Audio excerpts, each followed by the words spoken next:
Good evening, everyone. Happy Tuesday. I appreciate each of you taking the time. I was looking through the attendees list and see some lovely familiar names in there. So appreciate each one of you taking the time to join us this evening. For those of you that do not know me, my name's Lauren Maxie. I'm one of the attorneys here at NC Planning. I am joined tonight behind the scenes by the wonderful, amazing Michelle Armistead. She's going to be helping with a few things. We do want to give you a bit of a tour. We're going to jump right into it. We still have a few people joining. I know it's just at 5:30, but we want to keep it to a tight hour. We recognize everybody's busy and we have a lot to cover. So going to start with a few housekeeping items just for you to be aware of if you've never used this software before or anything like that. Essentially, you have a few fun things to play with. You can do little reactions to things, thumbs up, thumbs down, if you don't like what I'm saying, which you may not like everything that I have to share. Some of it's not great news, but we're going to talk about planning options for it. So if you could, to try that out for me, just give me a thumbs up. Let me know that you can see my screen here today, that you can see everything. I'm sharing my screen. Thumbs up, thumbs up. All right, there we go. I like that. Perfect. Next up, I do want to make you aware of, we do have a Q&A feature. So we want this to be beneficial. If you have questions, we did get some questions submitted prior to, so I've got those and we're definitely going to hit on those. But there is a little box at the top of your screen talked about audience questions, Q&A. Feel free to enter those in there. Michelle is going to be monitoring those for you. And we will stop at certain points in the conversation and ask if there's any questions. And she may kind of shout those out for you. So we'll address those accordingly. But let's just jump right into it. Again, lots to cover and the hour is going to go quickly. But again, certainly if you have questions, put them in the Q&A. We want this to be interactive. We want this to be beneficial for you. So let's kind of jump to it. All right. So first and foremost, we always like to focus on, why do we care? Why are we talking about this? Why is this something we're taking an hour out of our evening to sit down and review? We're big proponents. If you're a past client, you've heard me say this, knowledge is power. There's no right or wrong. Our philosophy at NC Planning is there's no kind of one size fits all. Medicaid planning or advanced asset protection trust, they're great tools in the toolbox that we're going to talk about, but it's not for everyone. So knowing what your options are, being empowered with those options is really what today is all about, what we talk about all the time with our clients. Having a plan in place for loved ones. The whole reason we do planning is so that our spouse, our kids, our loved ones aren't left a big mess. And in particular with long-term care, having a plan around how are we going to pay for that? Because of course the next bullet there is care is expensive. These figures are from the Genworth Cost of Care survey. So for assisted living in the Raleigh area, $4,800 per month. Yikes. Skilled nursing gets even better. On Raleigh, on average, over $8,000 a month. And so even those of us that have done a good job saving, worked our entire lives, have a nice nest egg, you can still run through that nest egg very quickly if we don't have the proper planning tools in place. One of the interesting things that I have had some clients do, if you just Google Genworth, Genworth, Genworth cost of care, you can compare different regions in the United States of what on average is Raleigh's cost of care versus this region or what have you. So if you're kind of thinking about, all right, well, the kids have moved and they've settled in different areas. We want to move to be closer to one of them and maybe see some grandbabies or what have you. You can kind of compare how much does care cost in those arenas. It's not a determining factor, certainly, but it's a factor to consider. So one of the things I want to do before we get too much further into it is run one of our little polls. We're going to do a couple of these throughout here, but I want to hear from y'all. Why are we interested in planning? And it looks like I cannot do this while I'm sharing my screen, so I'm going to make myself bigger for a moment. Hey, everybody. You don't need to see my face that big. That's not exciting. So let me see here. Let me share this poll for you. And tell me a little bit about why are you interested in planning? And you can kind of submit your vote here. You can say, do I want to make sure my affairs are in order? You're planning for yourself. I'm interested in planning for a loved one. We're here to learn about another. Or I'm interested in learning more. It may not be a immediate concern for you or a loved one. We just want to kind of learn what the landscape's all about. I know we have some lovely advisors on the call as well today. I appreciate y'all taking the time. And it's good to kind of have that feel. So again, we're kind of spread out across the board. Some want to make sure our home front's covered. Others are worried about loved ones. So again, kind of interesting. We'll address all of that. So certainly let me get back to my screen share so you're not staring at my big face. You don't need to see all that. All right, so moving on. One of the things I do want to just stress before we get too far into it, again, this is all North Carolina specific stuff. I'm a North Carolina based attorney, NC planning, kind of obvious, but I know we have some individuals registered for today that are from out of state, so making that very clear. Also, again, we're going to go through how things operate. I do want to touch on some planning tools, but back to our philosophy of how we work, there is no one size fits all. It's very dependent on what are your wishes, what are your goals, and we can go from there. For example, I was meeting with, it was 3 children of an adult that was in need of long-term care. They were in assisted living at the time and quickly progressing to needing skilled nursing. And we laid out a strategy. We had the discovery. We talked about, all right, if we wanted to save assets, here's how we could do this. And here's what we're going to talk about an asset protection trust and what this strategy looks like. And they convened as a family and said, yep, we hear you. We understand that's a strategy on how we can capitalize on Medicaid. However, the reality of it was mom was currently in a non-Medicaid accepting community, and she was happy there. She was doing well. She liked her caregivers. She liked her friends in her community there, and they didn't want to move her out of that environment. So while we had the knowledge and the power to know what our options were, again, there's also the option of just paying more for care if you have the resources to do that. And so again, that's a big part of what we're going to be touching on here today. Oh, goodness. You don't need to see all those hands there. So let's kind of go to the next slide. All right. So again, strong foundation. That is always key. We always start with this. Yes, we're going to be talking about Medicaid and veterans pension and some of those asset protection tools. You never want to start looking at that until you know the home front, the foundation is in good form. So essentially review, dust it off. We're going to walk through these kind of core pieces here. Of course, first and foremost, financial power of attorney, healthcare power of attorney, HIPAA authorization. I know many of you on this call are past planning clients. You've got great documents in place. For those of you that may not be past planning clients, if you haven't looked at these in a while, dust them off, review. We're going to kind of walk through a few things to be aware of because, again, not all of these documents are created equal. In particular with the financial power of attorney. Now, this is the document. Power of attorneys are during life documents. If someone needs to step in, pick up the ball, run with it, who's doing that? From the financial perspective, essentially, there's different ways it can be structured. So check in your document, is it effective immediately?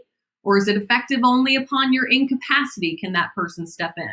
No right or wrong. It's different for everyone of what you're comfortable with.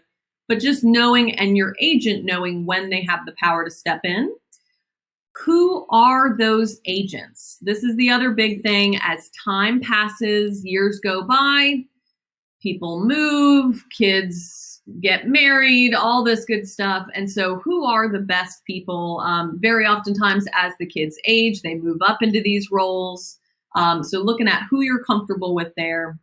And then what are the scope of the powers? So this is where looking at, there's very commonly estate planning type power of attorneys versus elder law planning type power of attorneys. The main difference there is the scope of the powers, how broad, what you're allowing your agent to do. In particular, does your agent have the power to gift assets, which would be kind of transferring things over to a trust and getting them out of your name? Can an agent do that on your behalf? Can an agent sign an asset protection trust in your name to create that for your benefit and move assets over there?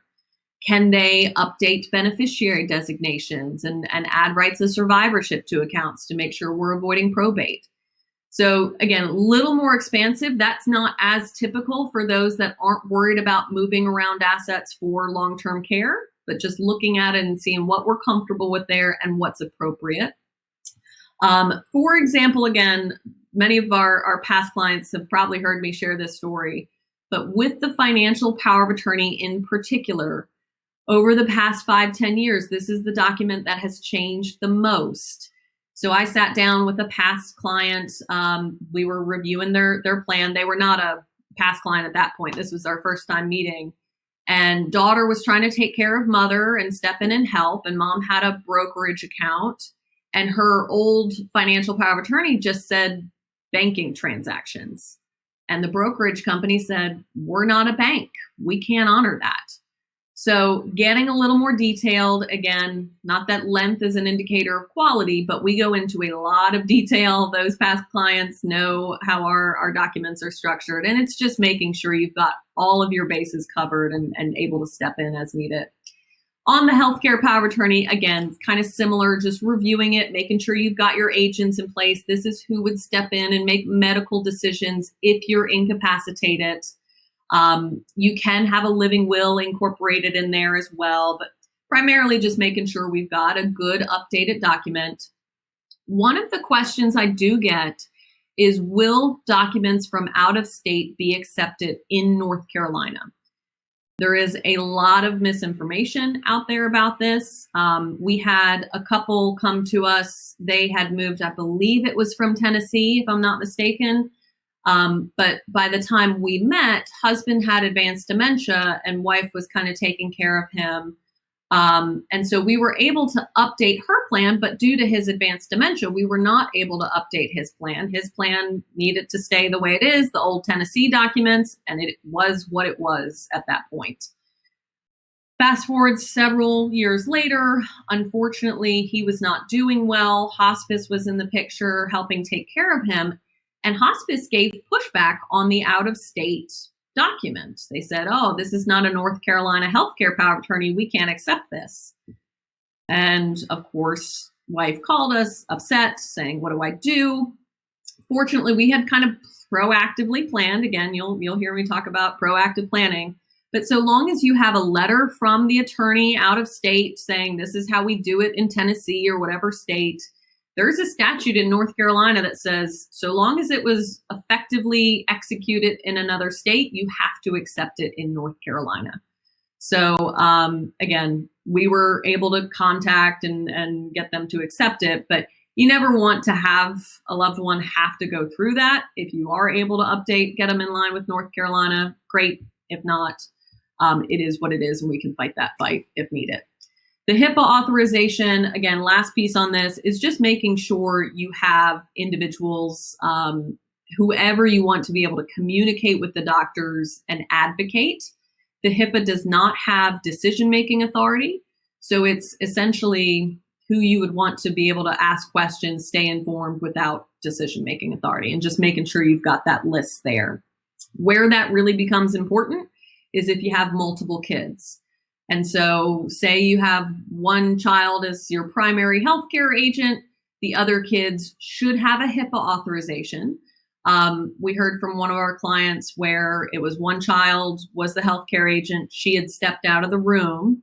Doctor came in with test results and would not share them with the son that was in the room because he didn't have a HIPAA authorization. Again, it's kind of the way of the world nowadays.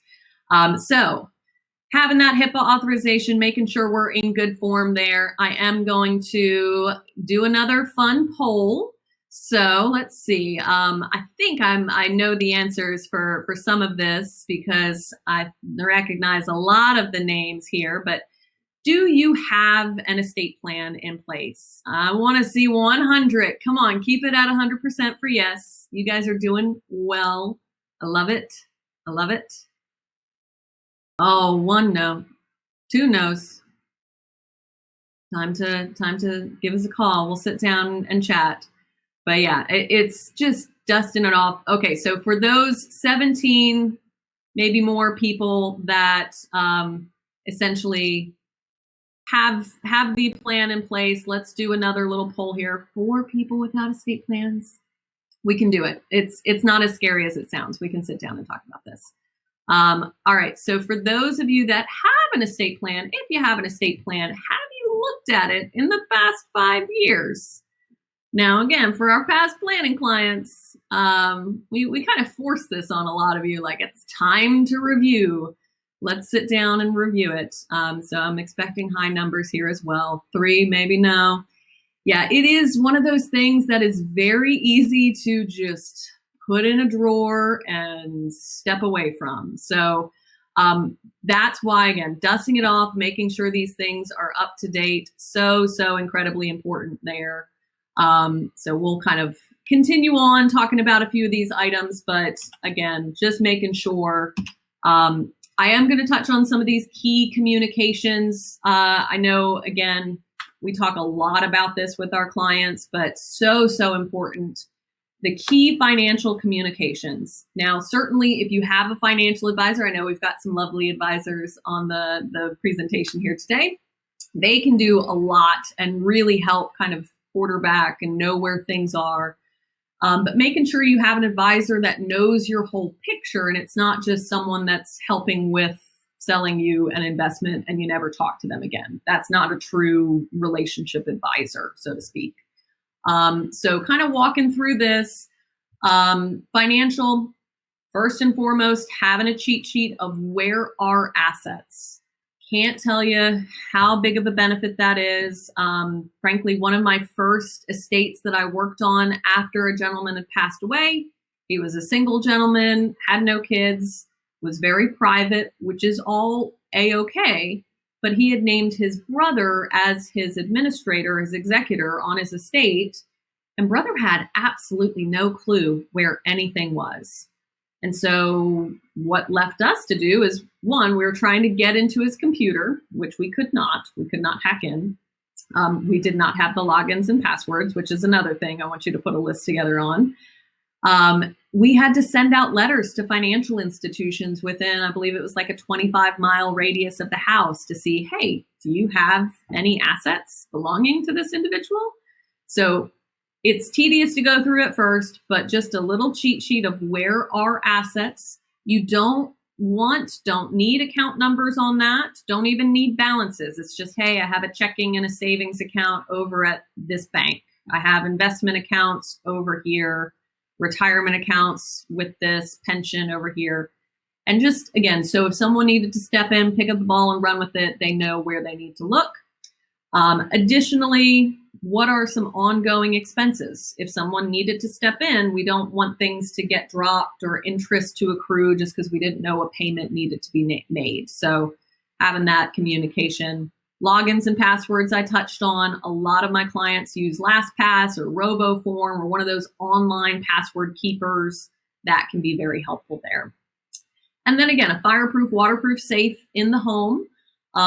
Just letting people know how to get into that safe. I did have an executor have to hire a locksmith to break into a safe because, again, it just didn't know how to get in. So those communications on the financial side, healthcare side, 2 main things I touch on. One's easy, one's not as easy. The easy is just letting your healthcare agent know, one, medical history, and two, what pharmacy you use. We're trying to minimize, negate medical mistakes due to lack of knowledge on things. So those communications are very important. And then opening up the communication around long-term care, what we're talking about today. And so you're taking the first step, kind of learning some of the landscape here. There are a ton of great resources, some great care managers out there that are also joining us on the call today. And it's all about knowing what are my goals? Let's talk about what are my goals first and foremost. Do I want to stay in the home? Do I want to go to a community somewhere? And how do we make that happen?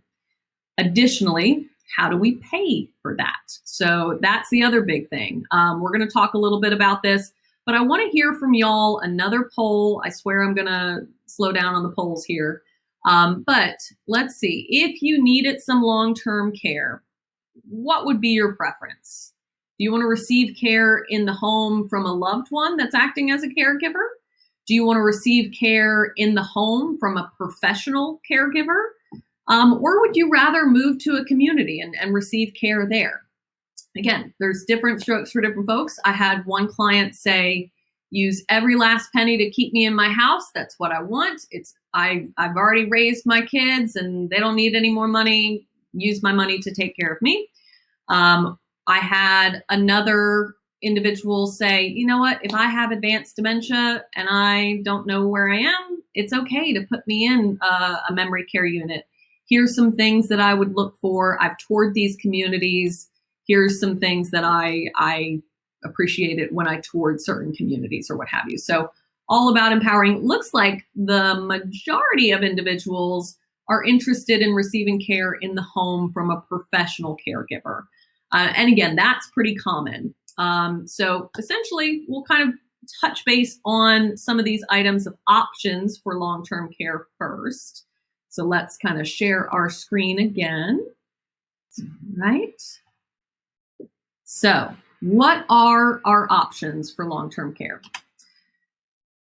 Different levels of care. So again, first and foremost, it's what type of care do we need? Is it just some assistance with some housekeeping type items, some kind of general meal prep and medication management, caregivers coming into the home, independent living? That's kind of the lowest level, so to speak. You can get a lot of care in the home, but typically this is where I see people starting receiving care in the home. Again, that takes two forms. It could be a family member acting as a caregiver, or it could be a professional caregiver, depending on the level of need. Oftentimes we see it starting with a family member and then progressing to a point that we need a little more professional help, or the family member doesn't have the resources, needs to go back to work or what have you. So many different things to kind of encompass here. But that is, again, where we see most people starting. Assisted living and memory care, this is kind of the next two levels up. And again, kind of walking through assisted living and skilled nursing in a community somewhere where essentially you're receiving additional help. Now, assisted living is just as it sounds like. You need a little additional help, but it's not intensive. You're able to you're mobile, able to move around by yourself. It's usually something like medication management, some assisting with the daily living activities. But every institution, every facility is a little different of how much what care they can provide at the assisted living level. So as you're touring these communities, it is something to discuss. All right, if I need XYZ, how does that impact my care? What do I truly need? And when would I need to move to skilled nursing is the key question there. When would you make me move to skilled nursing? Because again, assisted living, usually less expensive. And then the skilled nursing, that's that $8,000 figure. Assisted living was the $4,000 figure. Neither of which are great. Again, I told you everything I'm saying is not fantastic news. But the skilled nursing is usually requiring, quote unquote, extensive personal care. We're not mobile. We need daily medical care. Very oftentimes, if we have a wound, like a stage 2 wound that needs higher level of care, we're in the skilled nursing. Also, if we have some behavioral concerns, issues with whether it's advanced dementia or what have you, the memory care could force kind of skilled care with a memory care component. So the first thing here is looking at what is our level of need, first and foremost. And then it's kind of going to what can we afford? What are we looking at there? So let me stop here before we get to options for payment and into those items and see if we have particular questions. I see here, Michelle sent me one question. We bought a long-term care insurance 20 years ago.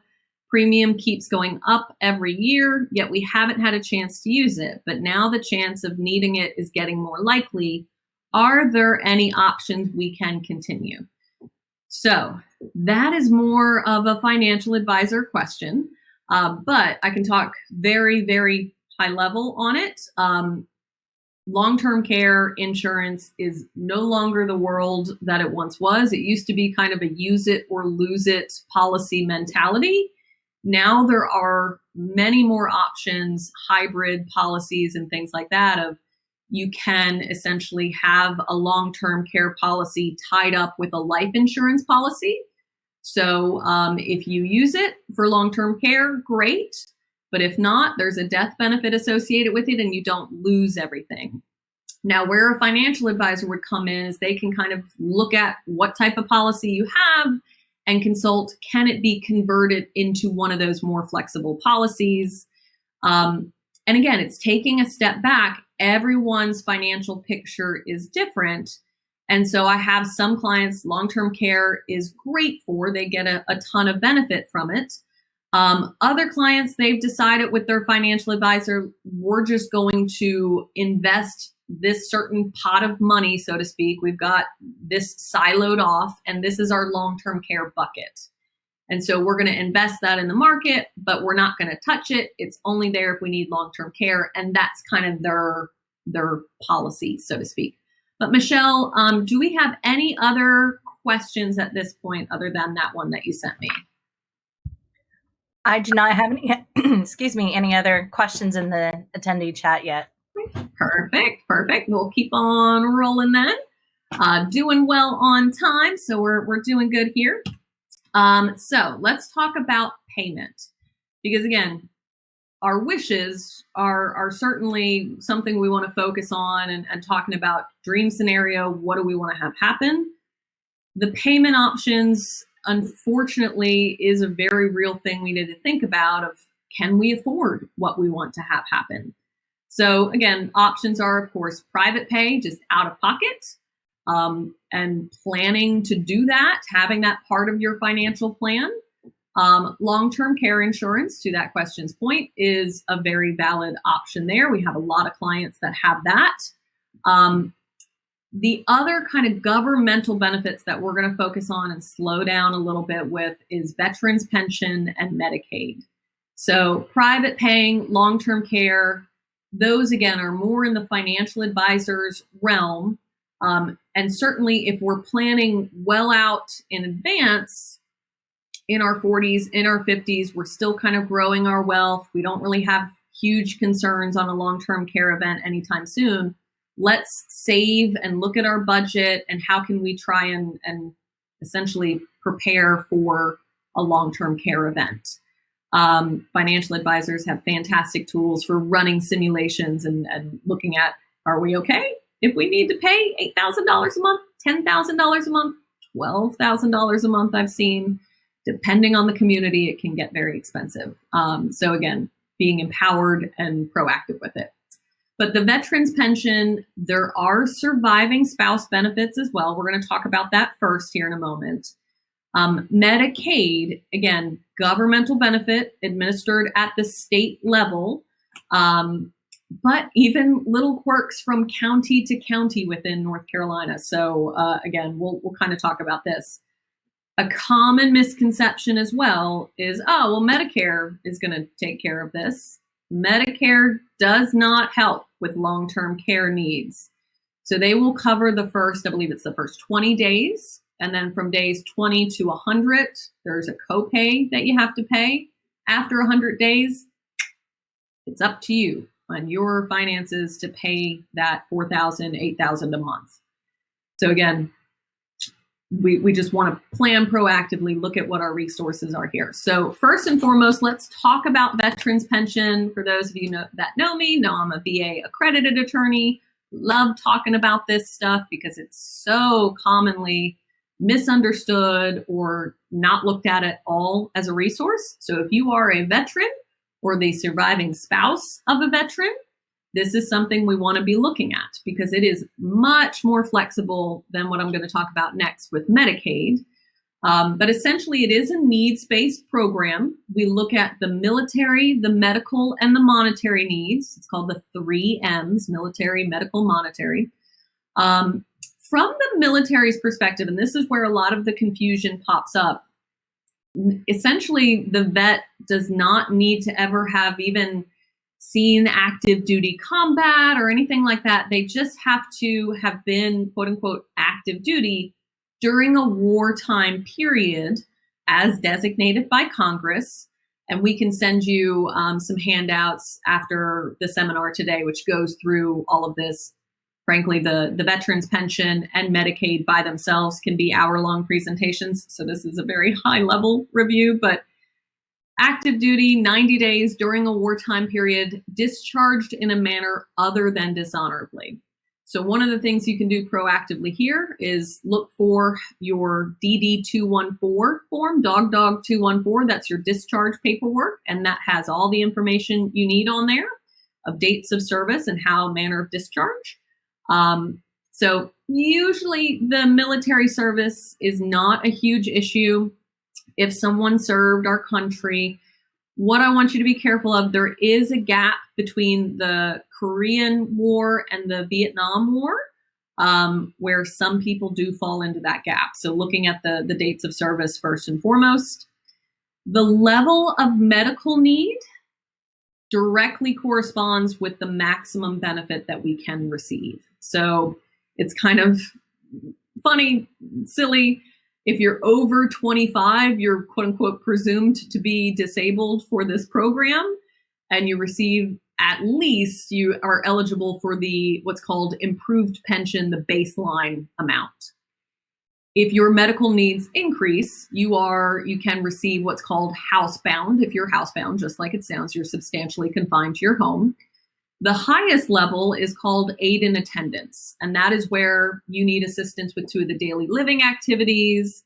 And so you may be in your home or what have you, but essentially, as your needs increase, the maximum benefit increases.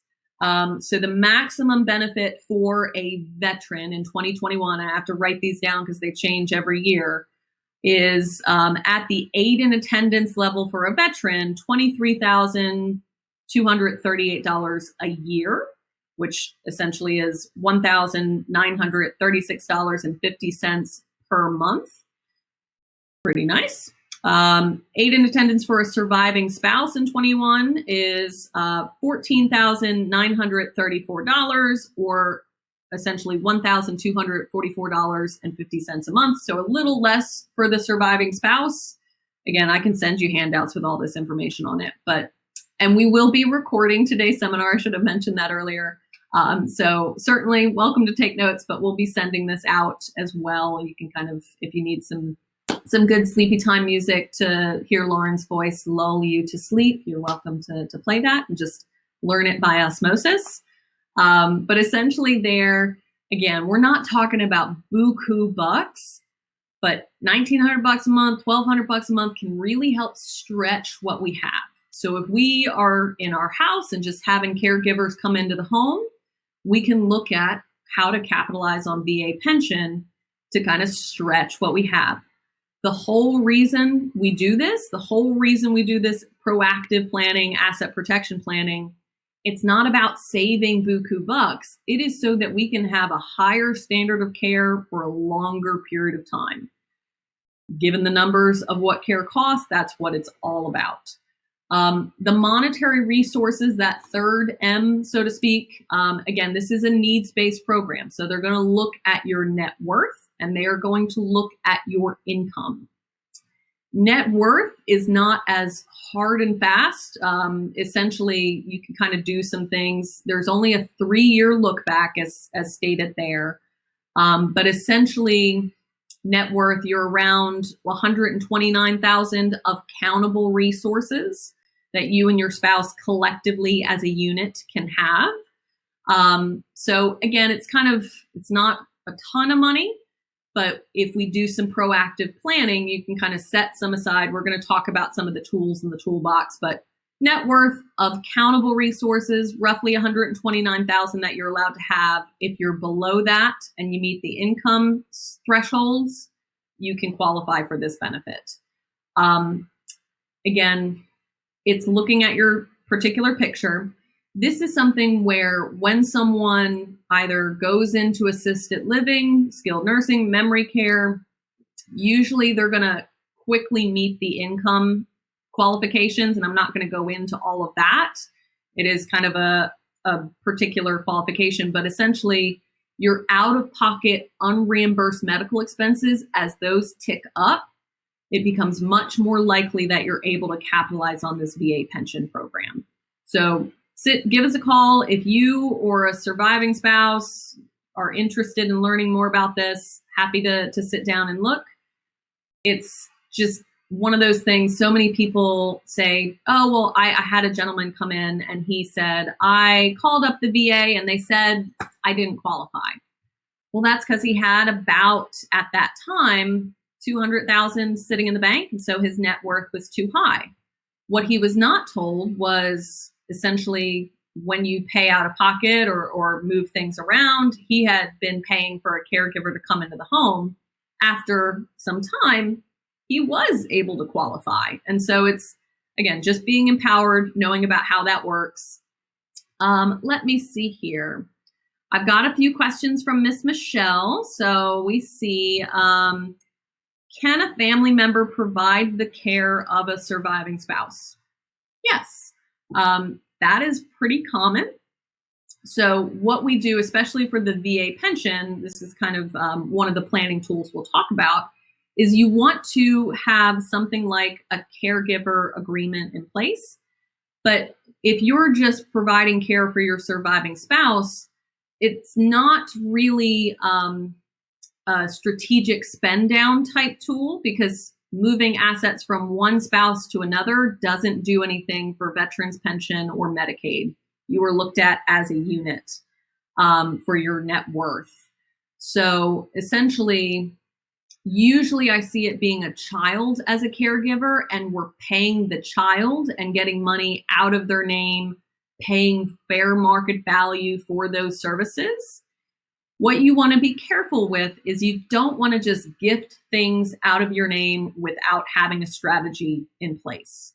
Because of that big beware 3-year look back, when you go to apply, you have to tell the VA or tell Medicaid. Medicaid also has look backs that we'll talk about. Did you give anything away? That could impact eligibility and when you actually receive those benefits. So very, very important there. But yes, certainly spouse can provide care for spouse, and that's a way of saving money, where essentially you're not paying a third-party caregiver. You may be able to stay in the home a little longer. The biggest thing I will touch on there is the importance of having a care plan. And so working with a care manager and having a conversation around, all right, here's what we can do, and here's how I can take care of my spouse and we can remain in the home together. Very, very common. But let's reevaluate and make sure, one, it's safe and it's safe for both individuals, because certainly if we're needing to help transfer from bed to chair or certain things we need to help with, if you're not able to do that safely, we need to look at other resources. Care managers can also do assessments of the home and say, all right, here's what we need to live here safely, and here's how we can do all of that. So they're fantastic. But yes, very common, nice way of keeping our budget low and trying to conserve things, but taking little respites for yourself if you can, having maybe a family member come in and relieve you, or looking at other resources in the community so you can take a moment and take care of yourself as well. I was chatting with a caregiver friend of mine the other day, and she was kind of laughing at how often we talk about self-care for caregivers, and how it's not it's different for everyone. Sometimes it is sitting in the car while someone's at a doctor's appointment and just listening to music and having a moment to yourself while you're still on caregiver duty. It's not always like the dramatic like weekend getaway to the spa. Like most of us can't do that. So what little moments can you take for yourself and taking care of yourself in those ways? One other question: what is the situation related to Medicaid if a person moves to another state while in care? For example, what if a person brings their parent to be in state with them? Excellent question. I love you guys. So it's very complicated, as you can imagine. Usually, though, if someone is already on Medicaid, it's a little less crazy to transfer while you're already on Medicaid from one state to another, because you're already typically below those asset thresholds. And so it's typically what we recommend is just contacting the Department of Social Services in the county in which you're moving to. Say, hey, we're getting ready to move. We're currently on Medicaid in Wake or Durham or wherever, what county in North Carolina. What do you need from us so that we can make this transition and make it as seamless as possible? Because again, even within North Carolina, moving county to county, there are quirks. So certainly moving out of state. For example, I had one client, and this is just a bit of hearsay, but they were coming from New York down to North Carolina. And my understanding, don't quote me on this, caveat, but my understanding is qualified retirement accounts are non-countable resources for Medicaid up there, where you don't have to spend those down. Newsflash, North Carolina, they are countable resources that you would have to spend down before qualifying. So it can create some logistical issues there. So depending on laws or rules implemented by the state, North Carolina has not expanded Medicaid. So there's not a whole lot of good news I have to share on our Medicaid picture. But the biggest thing I would say is just contacting Department of Social Services as early as possible to have those communications there. But excellent. Thank you for those questions. So let's kind of move to Medicaid, talk a little bit about that, because again, veterans pension is great if we're in the home, or very commonly if we're in assisted living or memory care, even skilled nursing. It can really help kind of stretch what we have. But at some point, we could run out of assets entirely. And that's where Medicaid is meant to step in and help. Meant to, because I will say it does not always help. So there are two types of Medicaid in North Carolina. There is one kind of called special assistance. The lower level, so to speak, is what helps pay for if you need assistance with assisted living or memory care.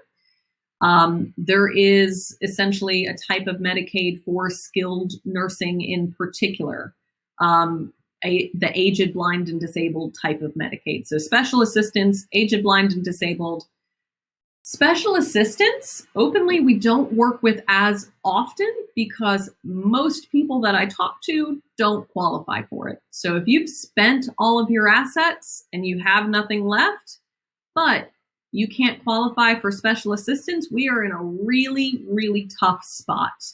And I don't have a whole lot of great answers when I'm talking with individuals in that spot. Essentially, to qualify for special assistance, it is an income capped program. So if you need assisted living, if you're just at the assisted living level of need, you're not, you haven't advanced to skilled nursing, and your income is above, it's $1,247.50. If you are $1,248, of income a month, you don't qualify.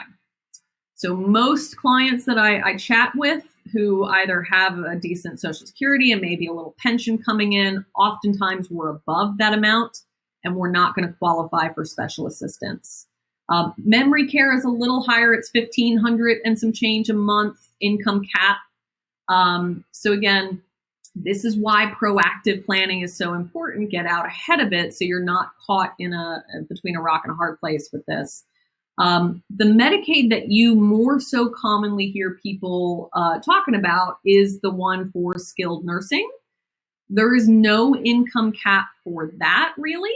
It is essentially you pay substantially all of your income to the nursing home, and Medicaid makes up the difference between what you were able to pay and to their Medicaid pay rate. But there is a net worth threshold. So net worth is really where this program and we do a lot of planning of how to strategically get below the net worth while saving what we can.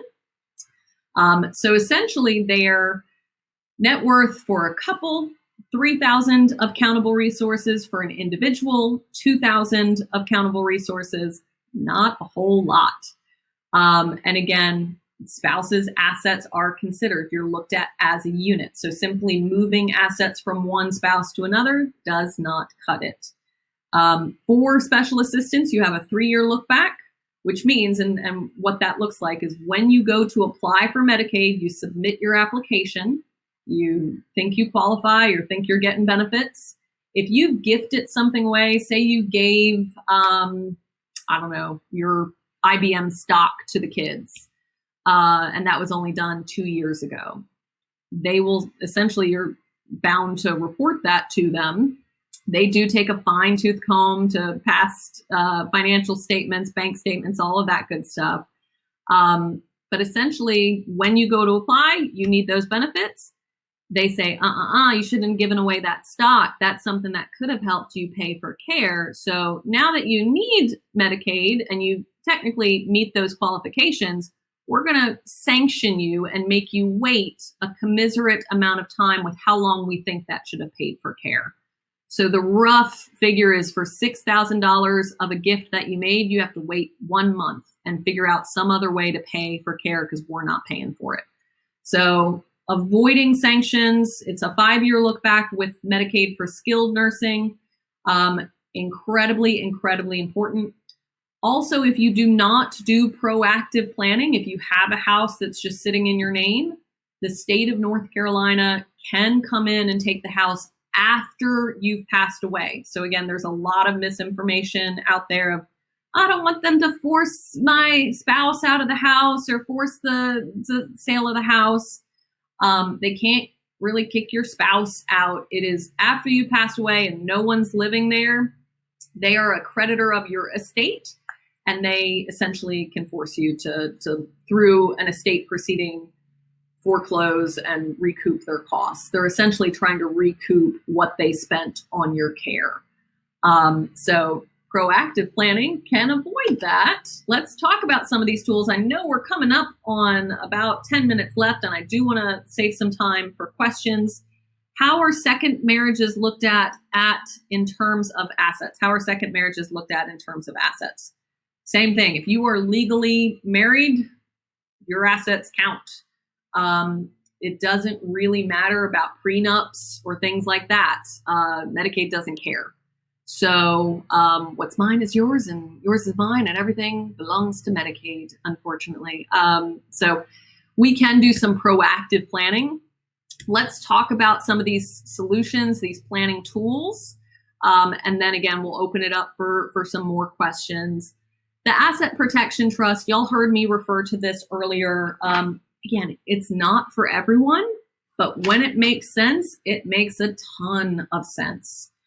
So essentially what you're looking at is taking some non-qualified assets. So we're not talking about the traditional IRAs or 401ks, non-qualified things. Oftentimes we're looking at bank accounts, we're looking at the house, we're looking at some of the vehicles or stocks, bonds, mutual funds, those types of things.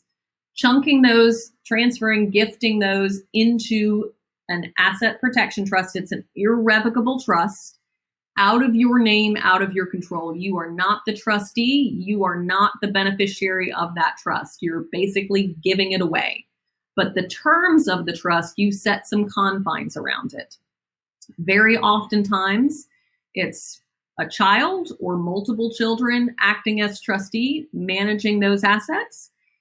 And you are kind of living off of what remains in your name. Oftentimes retirement accounts, like I said, those IRAs or 401ks, and whatever income we have. We're spending that down strategically so we can get below that $3,000 or $2,000 net worth threshold while we're saving as much as possible over in the trust. However, if we need care, I had a client the other day, they were kind of staying at home. They did some of this proactive planning with us years ago where they moved the house, they moved certain bank accounts over there. They kept some bank accounts in their name because they wanted to have a little cushion, with the knowledge that anything that remains in their name would have to be spent down before qualifying for Medicaid. But we're about, I'd say, 48 months into the 60-month look-back window.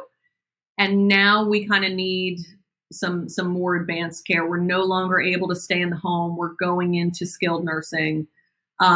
Essentially, we're going to private pay for the rest of those months. The son is basically going to take distributions from that trust and pay directly to the institution rather than we don't want to complete the loop and come back to mom and dad. He's just paying the institution and paying that cost. And so with this structure, you have to be comfortable that child or trustee, whoever you're naming, will take care of you, will buy you things that you need without, they're not giving you the money back. So that makes a ton of sense. They've got a ton of assets they sold the house, that money's sitting there, and they don't have to spend it all down.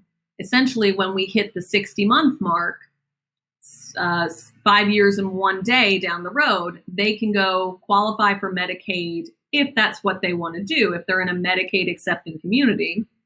And they still have essentially a slush fund in that trust that can supplement. That's what it's about. It's providing that higher standard of care for a longer period of time because Medicaid doesn't provide for everything.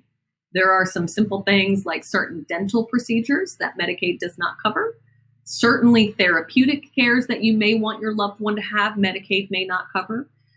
Providing for a private room rather than a semi-private room, that can all be paid out of the trust. And so that, again, is why we're looking at doing this type of planning.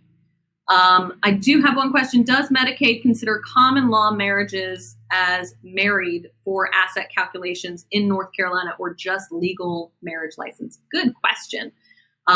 No. So we don't really recognize common law marriage, so to speak, in North Carolina. It's either you've got the marriage certificate from North Carolina or you do not. So again, interesting. I've actually had people, this begs the question, talking about divorce as a method. So I could never in good conscience recommend someone get divorced as a planning tool. That's why you don't see it up here. But I have had some people that either they've already been estranged or what have you.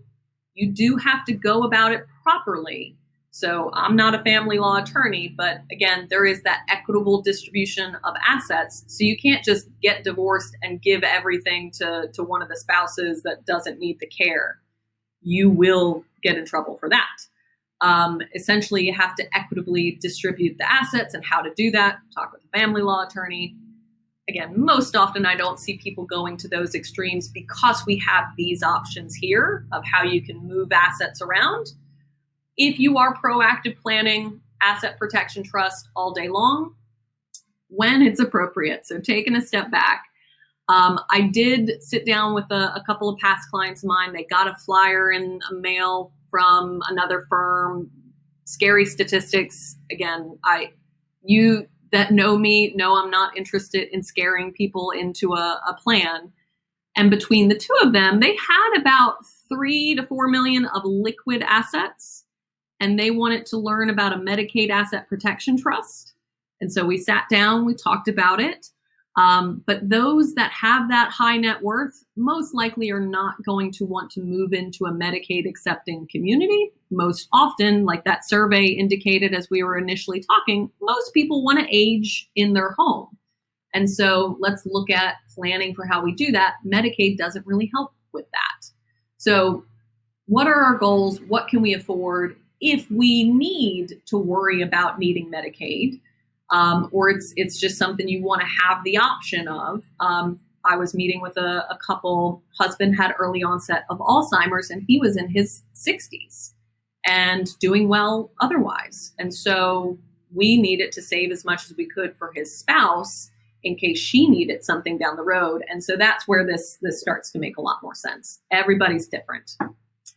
The caregiver agreement, I touched on this earlier, very commonly, if we're in the home, this is a great way of strategically spending down so that we can get our net worth below that $129,000 for VA pension or what have you, or lower for Medicaid. But because you don't want to gift money to a child, you want to essentially have it be a fair market value, arm's length transaction. You want to paper it up, have the caregiver agreement, have a letter from your physician. We've got forms for all of this that says this is in fact a valid need.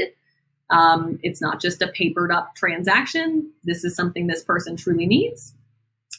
Purchase agreement for the home. This is more of a crisis planning tool. We are well within 5 years of needing long-term care. We may be already kind of strategically spending down our net worth, and we want to protect the house. This is probably one of the most common impetuses that I'm talking with people around of how can we protect the house? I want to save the house. Because again, if you don't take proactive action and you just go on Medicaid and you have the house in your individual name, upon your passing, Medicaid estate recovery does come in and they basically foreclose on the house to recoup their cost. So how do we prevent that? A simple purchase agreement with a right of survivorship with either one of the kids or another individual, another family member typically, can avoid all of that. It's not sitting there for Medicaid to get at your passing. The negative aspect of this is you don't really have the option of selling the house. Once you sell the house is a non-countable resource while it's sitting in house form.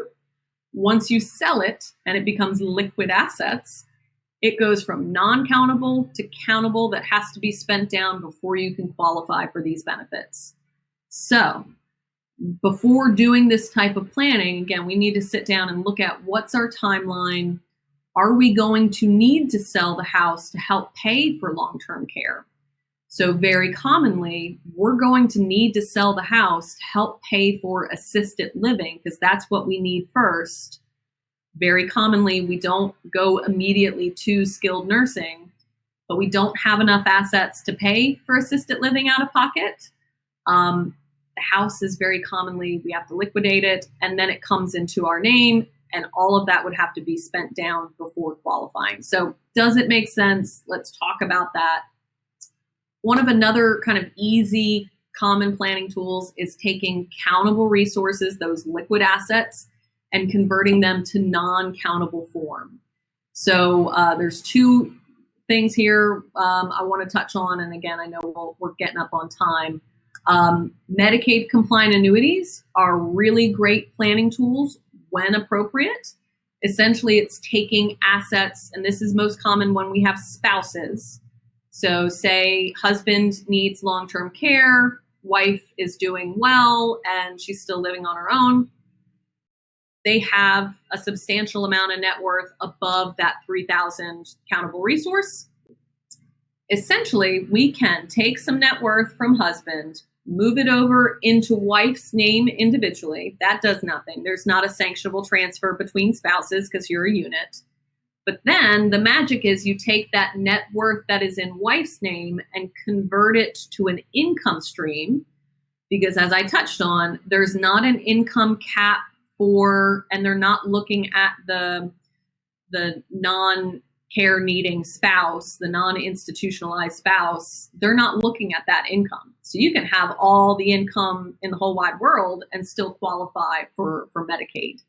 Has to be done very carefully with a specific plan around it, given some of the timing considerations, but that can be a great planning tool to really help us save a significant amount for our spouse so that they can have something for their care. Investing in the home is another thing. Again, taking an accountable resource, some liquid assets, and if the house needs a new roof or some new carpets and paint, that will substantially increase the value that we could sell it for someday. You can do these things and essentially investing in the home, paying down the mortgage, doing things like that. That can really help essentially build equity. And when it transfers to the kids, if we've done proactive planning there, they have more resources as needed. Again, not a one size fits all. I'll just stress that. We don't want to do some of these investing in the home or taking liquid resources and making them into non-countable, illiquid resources if we need those for care. So we need to have a full discussion around what are our needs, what are we looking at there. I know I'm at time and I know I'm getting more questions here. Let me see. What percentage coverage escalation is appropriate for long-term care? I'm going to punt on that and say, talk to your financial advisor, because that's not my day-to-day, and I don't even want to guess on that. And then another question, do equitable distribution transfers of assets in divorce count in the look back? No, good question. So if it's something that's kind of mandated by court that you do, it's not a gift. It's an equitable distribution. Other questions, Michelle, do we have any other questions, or are we like right at time? How's it going? We are right at time, and I believe you have answered the questions that have been submitted on the attendee chat and also on the Q&A tab. Awesome. Well, thank you so much. I know that was a bit of a whirlwind in an hour. Each one of you will receive a little follow-up email from us. You guys know I love my follow-up emails. Take a look at that. There is a survey in there. One, asking what times of day work for y'all for these seminars, the 5:30 to 6:30 hour, maybe right after work. Would it be better if we did it on a weekend, or do you not want to worry about any of this stuff on a weekend? Let us know. We've got a survey there. And you can also ask, I mentioned a few handouts that we have around these items. If you want to be sent additional information on all of this, let us know. We're happy to send you those handouts. So feel free. Please do look at that survey. But again, really appreciate each of y'all taking the time this evening. I know time is precious, but hopefully this gets you thinking about some things. Happy to sit down, have a one-on-one discussion. You let me know. You guys know how to reach us. But certainly appreciate your time and hope each one of you have a lovely evening. Thanks so much and take care. Bye-bye.